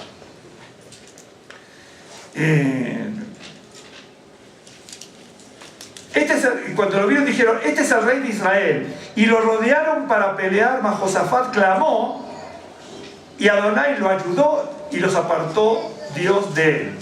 Pues viendo los capitanes de los carros que no era el rey de Israel, desistieron de acosarle. Mas disparando uno el arco a la aventura, a la deriva, hirió al rey de Israel, Acab, entre las junturas. Él entonces dijo al cochero, vuelve las riendas y sácame del campo, porque estoy mal herido. Y aconteció la batalla aquel día, por lo que estuvo el rey de Israel en pie en el carro de enfrente de los sirios hasta la tarde y murió al ponerse el sol. Bien, ahora voy a seguir, me siguieron con la historia es maravillosa.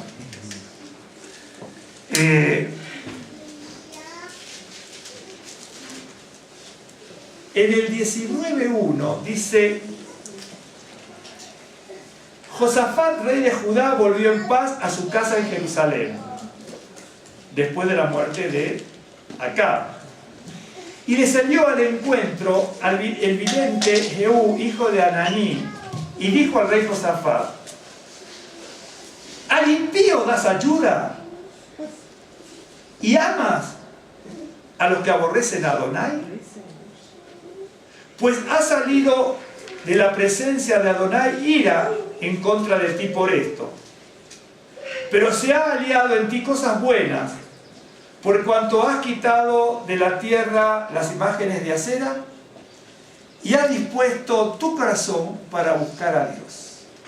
La palabra, en este caso disponer, dispuesto, es la palabra kum, que significa prepararse, predisponerse, afirmarse, ¿no es cierto?, afirmar la voluntad, estar listo y firme en algo, ser estable, estar seguro. Eso es lo que significa la palabra kum, ¿no es cierto? Y entonces, creo que hay una reprimenda. Yo me imagino que en ese momento se le debe haber caído el mundo a Josafat, porque esto es una sentencia de muerte. Y Josafat lo que había hecho, había quitado muchas imágenes de acera, ¿no es cierto?, en el sur de Israel. ¿Por qué? Pues no sé si usted ha leído bien la escritura, y creo que tal vez debamos leerla más. Israel estaba muy corrompido con la idolatría, no solamente el norte, sino el sur de Israel. Y había altares por todos lados. Nosotros, porque a veces nos fijamos en otra cosa en la escritura o no nos fijamos. Pero si uno lee historia bíblica, lo que es la Biblia, uno se va a dar cuenta de lo que pasa. Y en lo que pasaba y lo que pasó. Cuando vuelve le dice al impío: ayuda, ¿cómo tú ayudas al rey impío y amas a los que aborrecen a Adonai? Por eso hay que tener mucho cuidado con este pasaje. Entonces salió, de parte de Adonai salió ira contra ti por esto, la presencia de Adonai, ira contra ti. Pero se han aliado cosas buenas en ti, dice, por cuanto quitaste las imágenes de acera. De hecho, que después había imágenes también, pero había dispuesto su corazón. Entonces Josafat, ¿no es cierto?, volvió en paz. Y Josafat, que volvió en paz, había pecado contra el Señor. Pero como dispuso su corazón para sacar las imágenes de acera de su reino, entonces no fue castigado. Quiere decir que para no ser castigado, de hecho que cuando muere él, hay un castigo en definitiva, hay un castigo. Pero un castigo aparte de su hijo, porque el Josafat no lo vio, pero vio su familia, que había un fratricidio tremendo.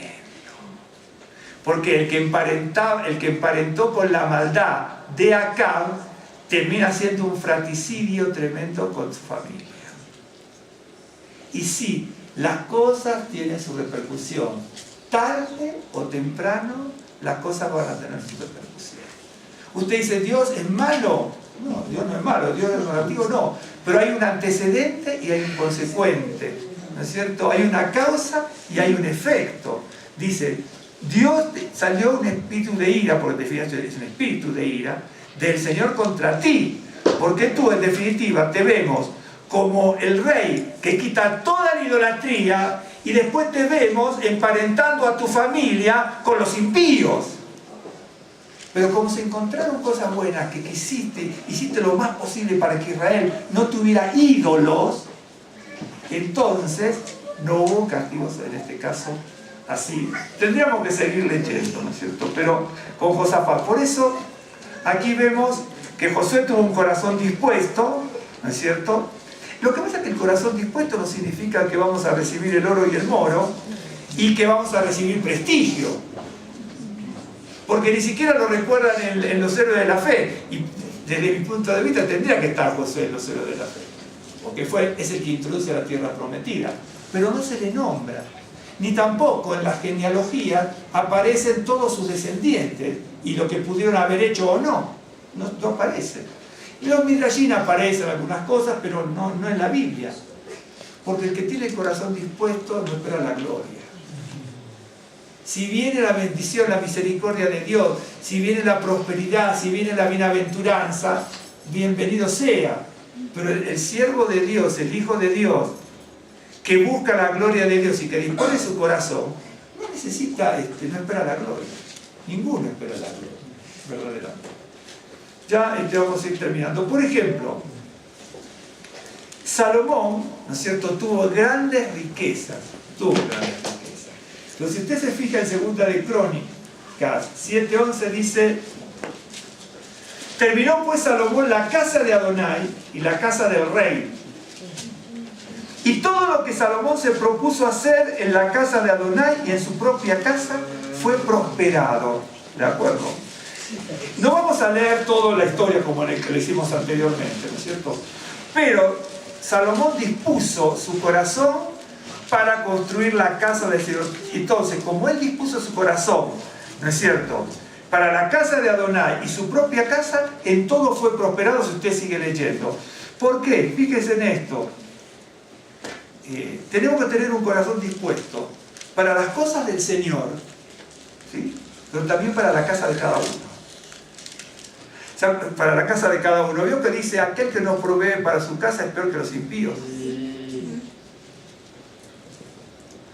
Pueden existir circunstancias donde hay una situación mala en el hogar, donde no pueda haber en un momento, ¿no es cierto?, la provisión necesaria. Por ejemplo, yo tenía, también que no eran creyentes, pero yo, por ejemplo, tenía vecinos, ¿sí?, que perdieron una fábrica, ¿no es cierto?, muy importante de artesanías, ¿no es cierto?, sobre todo de cosas para la mujer. Una fábrica, eran vecinos nuestros, lo perdieron todo por la carrera de caballos. En serio, los hijos quedaron en la ruina, algunos chicos, los jóvenes eran chicos algunos, yo me acuerdo que en ese entonces, los nietos, bueno, pues su papá, el señor también, el abuelo, el padre, todos trabajaban ahí. Yo también trabajé, en serio, trabajé de esa forma. Y entonces, lo dejaron en la ruina, no tenían para comer. Les valió gorro, ¿no es cierto?, así, no tener para darle de comer a sus nietos, que eran chicos, porque había de 9, 8, 7 años, ¿no es cierto? Perdieron todo en la carrera de caballo y en el casino. La fábrica. Eran católicos practicantes. Eran católicos practicantes. ¿Sí? Perdieron la fábrica. Vos también te conocido gente así. ¿De acuerdo? Entonces, dice: lo que dispuso en su corazón fue prosperado. Lo que dispuso en su corazón fue prosperado porque hizo para la casa del Señor y para su propia casa. Entonces, usted y yo tenemos que pensar en las cosas del Señor, cómo podemos engrandecer las cosas del Señor, pero también cómo podemos hacer lo mejor para bendecir nuestros hogares, al esposo, a la esposa, a los cónyuges, a los hijos, al padre, a la madre, al abuelo, a la abuela que está, la familia en general.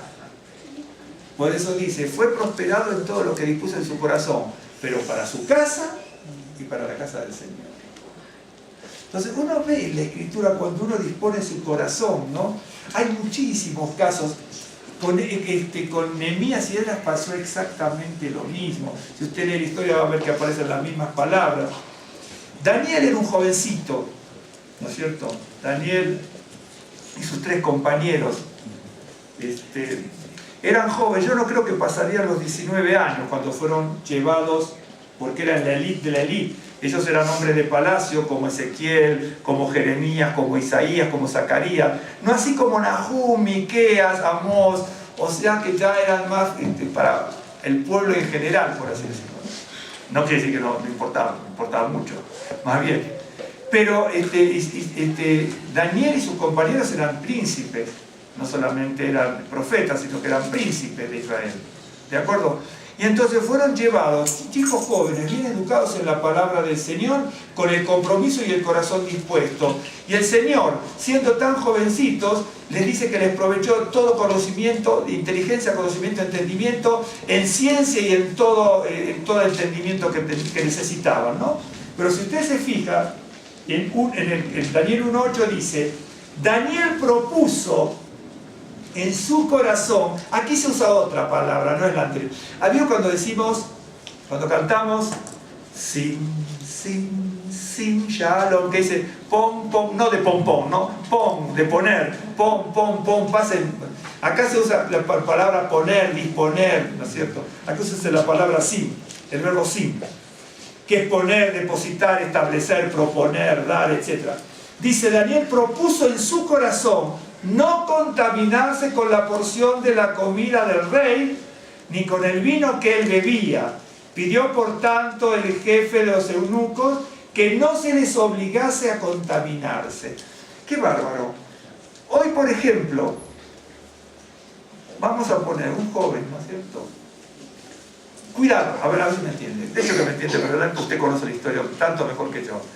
Babilonia, en aquel entonces, era, por ejemplo, un país bueno, importante de nuestro medio, ¿no es cierto? Donde está Microsoft, donde está, por ejemplo, ¿cómo se llama esta compañía que tiene todo esto chirimbolo?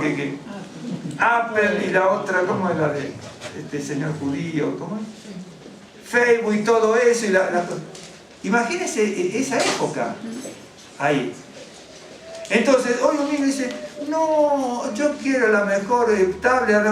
Y Daniel podía tener el oro y el moro ahí. Podía tener palacios, siendo jovencito mujeres, reconocimiento, un montón de cosas.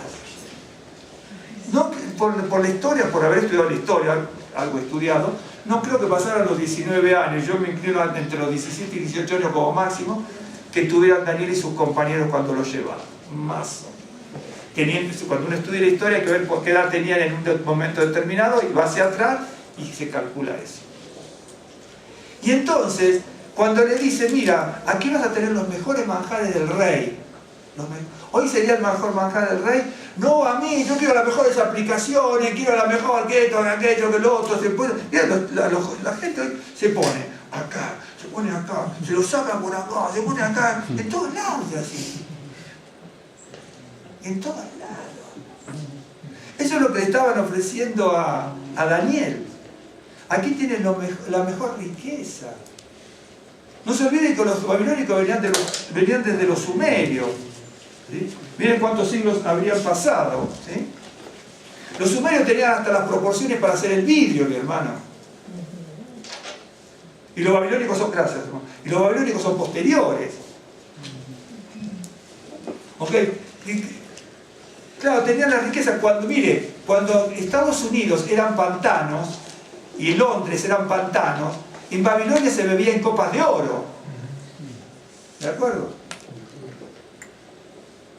Así que, ¿de qué se pueden jactar los imperios de ahora? Que van a caer como cayeron los demás también. Entonces, imperios de ahora, hoy, mañana, pasado, no lo vamos a ver nosotros seguramente, va a ser más adelante. ¿Cómo van a caer? Van a caer como plátano apachurrado, en serio, hermano. En serio. Porque así como cayeron todos los imperios, van a caer estos países.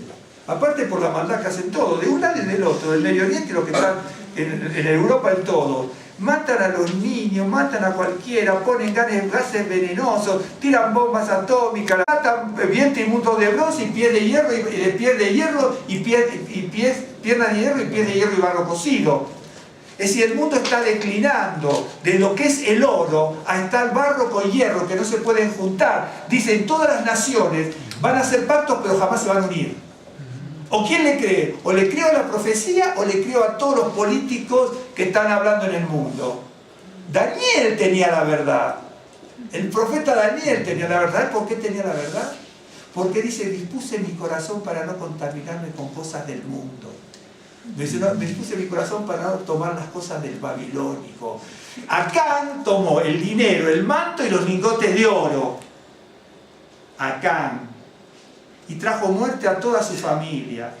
Daniel dice, yo no quiero nada del babilónico. Y por eso recibió las profecías tremendas de la verdad. Hoy los políticos dicen, no, porque vamos a hacer esto, aquello, lo otro. Basura. No importa si en México, la China, Francia, Argentina. No, no es basura. No se cumple nada ni se va a cumplir nada. Es todo mentira, es todo engaño. Es todo engaño. El mundo estamos, en este momento, ¿saben dónde estamos? En la estatua. En este momento estamos en los pies de hierro y barro cocido. ¿De acuerdo? Y Hitler había firmado el acuerdo con Churchill. y otros de no agresión, ¿no es cierto?, entre otros a Polonia. Churchill vuelve a Inglaterra y al día siguiente anuncia que había firmado el pacto, y a las 24 horas, ¿no es cierto?, Hitler estaba invadiendo Polonia. Es la historia, la historia. Ese mundo es terrible. Y no le quiero decir de las cosas malas que hicieron los americanos e ingleses en la guerra, porque no fueron los únicos. Usted sabe que, ¿usted conoce la historia de Pearl Harbor? Al cabo de 10 días, verso 15, pareció el rostro de ellos mejor y más robusto que el de otros muchachos que comían de la porción de la comida del rey. ¡Qué bárbaro! Entonces quiere decir que el no contaminarse, porque yo dispongo mi corazón de no contaminarme con la grandiosidad del imperio babilónico, no solamente me voy a ver mejor, sino que también él me sería mejor, pero mejor de los que comían manjares. Y en el 1.17 dice, a estos 4 muchachos el Señor les dio conocimiento e inteligencia en todas las letras y ciencias, y Daniel tuvo entendimiento en toda visión y sueño.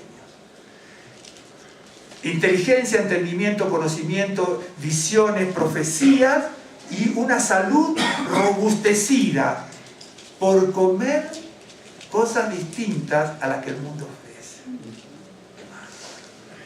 Pero todo porque dispone el corazón. Si uno ve la historia de Esdras, la historia de Jeremías y todas las historias, usted va a ver que de los que disponen su corazón, ¿no?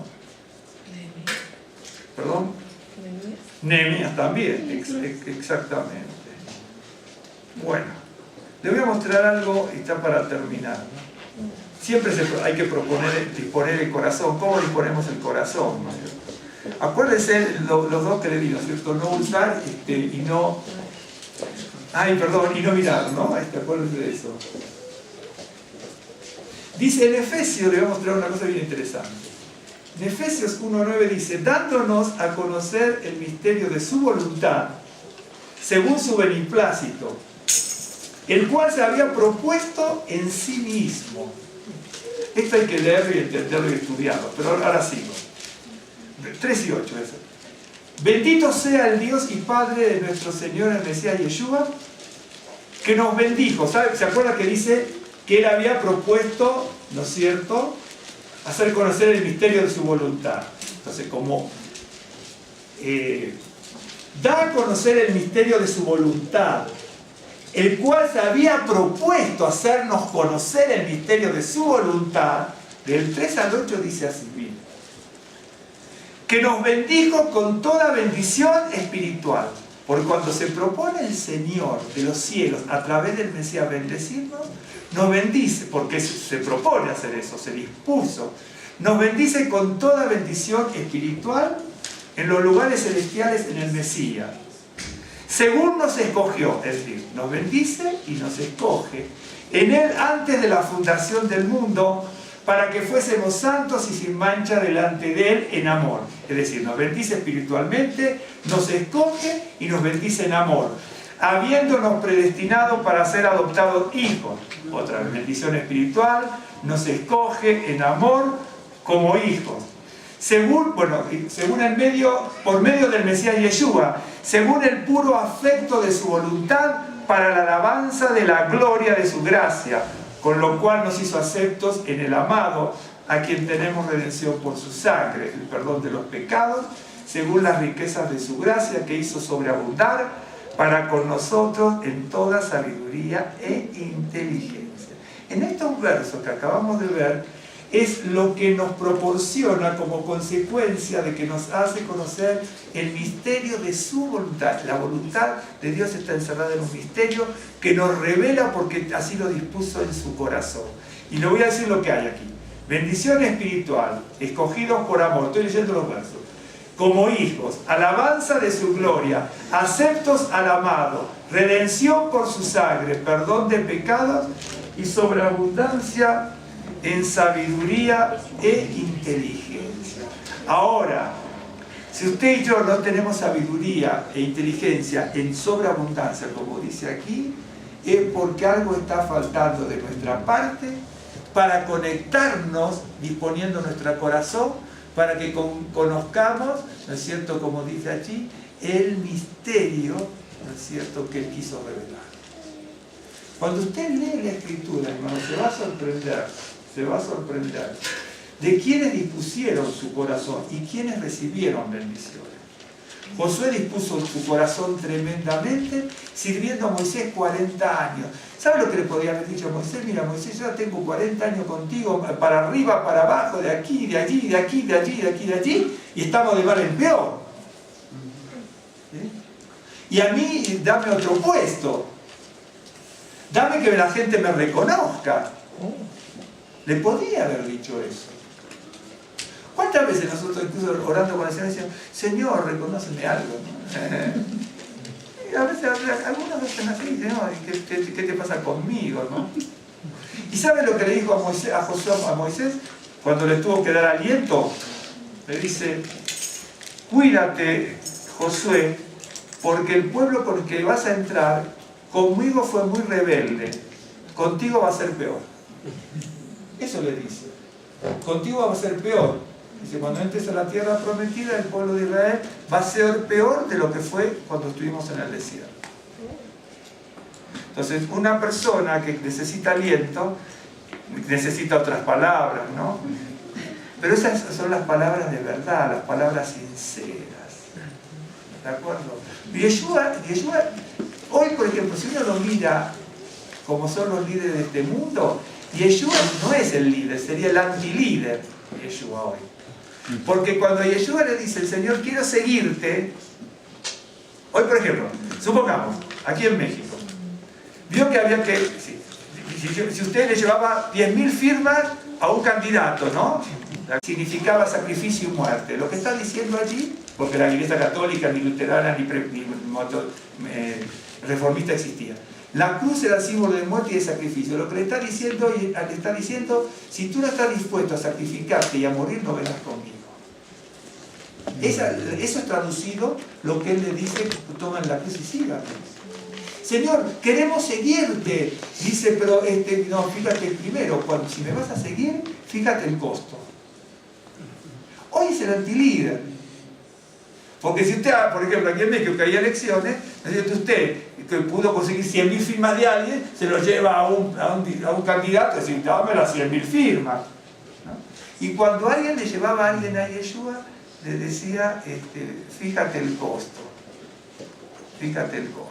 El que no está dispuesto al sacrificio y a la muerte, ¿no es cierto?, no es digno de seguir el reino de Dios. Dice, Señor, queremos seguirte, pero para seguir hay que andar como Él anduvo, dice el pasaje. ¿Y cómo anduvo Él? En obediencia ciega a los mandamientos. Porque fue no ciega, porque ciega, en obediencia absoluta a los mandamientos. Por eso, cuando leíamos el pasaje, afligiréis vuestras almas, para afligir el alma hay que tener un corazón muy dispuesto. Uno puede ir a una fiesta de Rosh Hashanah o de Yom Kippur. Es más, cuando se celebra Rosh Hashanah y Yom Kippur, la gente está celebrando la fiesta, pero lo que está pensando a veces, Rosh Hashanah la comida, y en Yom Kippur, uy, ¿cuánto falta para romper el ayuno y comer?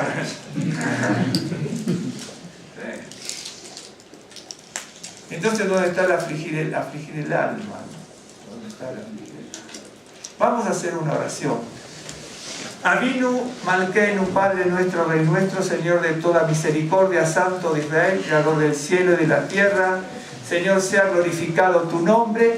Señor, reconocemos tu señorío, tu gobierno, tu poder, Señor, desde la eternidad hasta la eternidad. Tú gobiernas todas las cosas.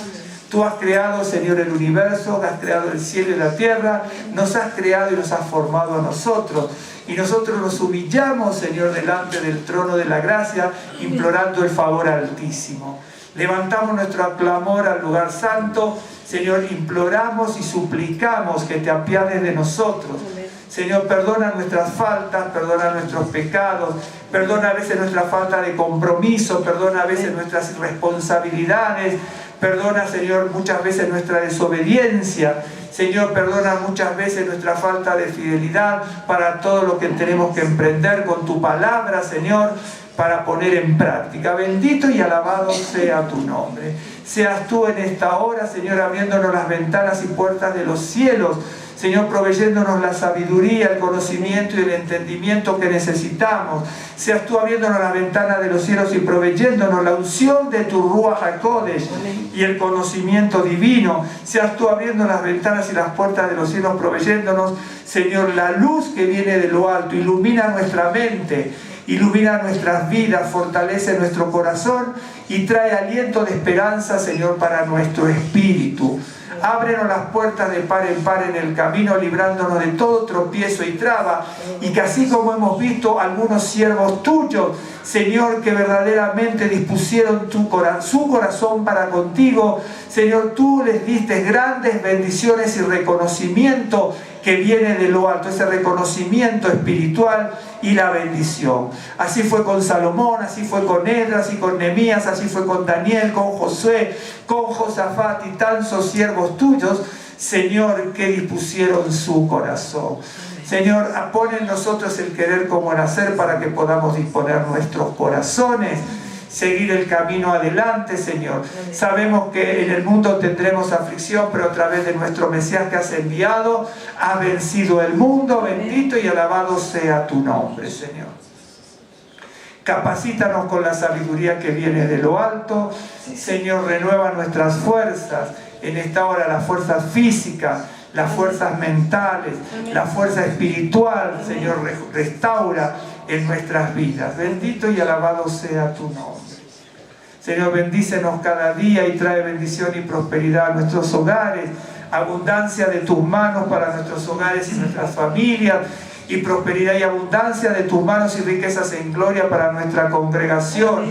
Añádenos todo lo bueno, quita todo lo malo, humilla el poder del diablo y tapa la boca de Satanás.